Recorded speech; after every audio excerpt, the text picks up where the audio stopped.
It's time for another Cricut Valentine's Day tutorial. I hit up my local Dollar Tree and picked up these cute little wooden pieces, and they were little heart shapes. I wanted to make them kind of like those sweethearts that you can buy, so I tried to pick colors accordingly.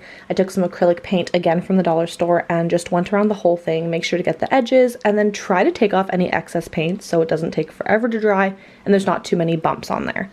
Head on over to Cricut Design Space, click on your favorite font, and go ahead and type out whatever words you want. Maybe you want a special message for that secret honey in your life, whatever you want. If you want to put the kids' names on it and gift it to them maybe in their Valentine's Day baskets. I just went ahead and did some cute little sayings for the kids. I'm going to give this to them to just play with in their little play kitchen or whatever they want. Then go ahead and size it to what you need. I just measured the little heart shapes and sized it accordingly.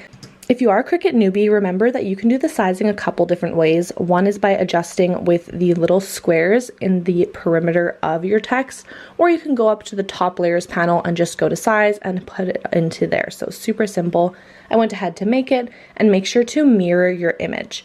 The base material I'm using is Everyday Iron-On. I went ahead and I wanted to use my scraps, so that's what I'm doing for this project.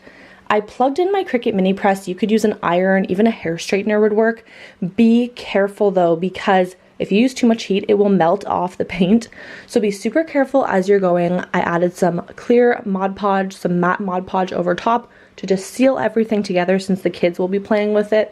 And there we go, super cute. Once it was dry, I set up a cute little date night for hubby and I with like s'mores and a candle.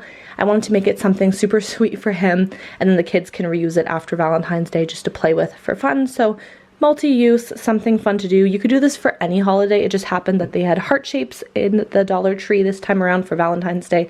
But this is a really fun craft, and when using heat transfer vinyl on wood, it's actually super simple. Way easier than using permanent adhesive vinyl, so I highly recommend it. Don't forget to subscribe for Cricut tips and tutorials, and I'll see you all on the next one. Happy crafting!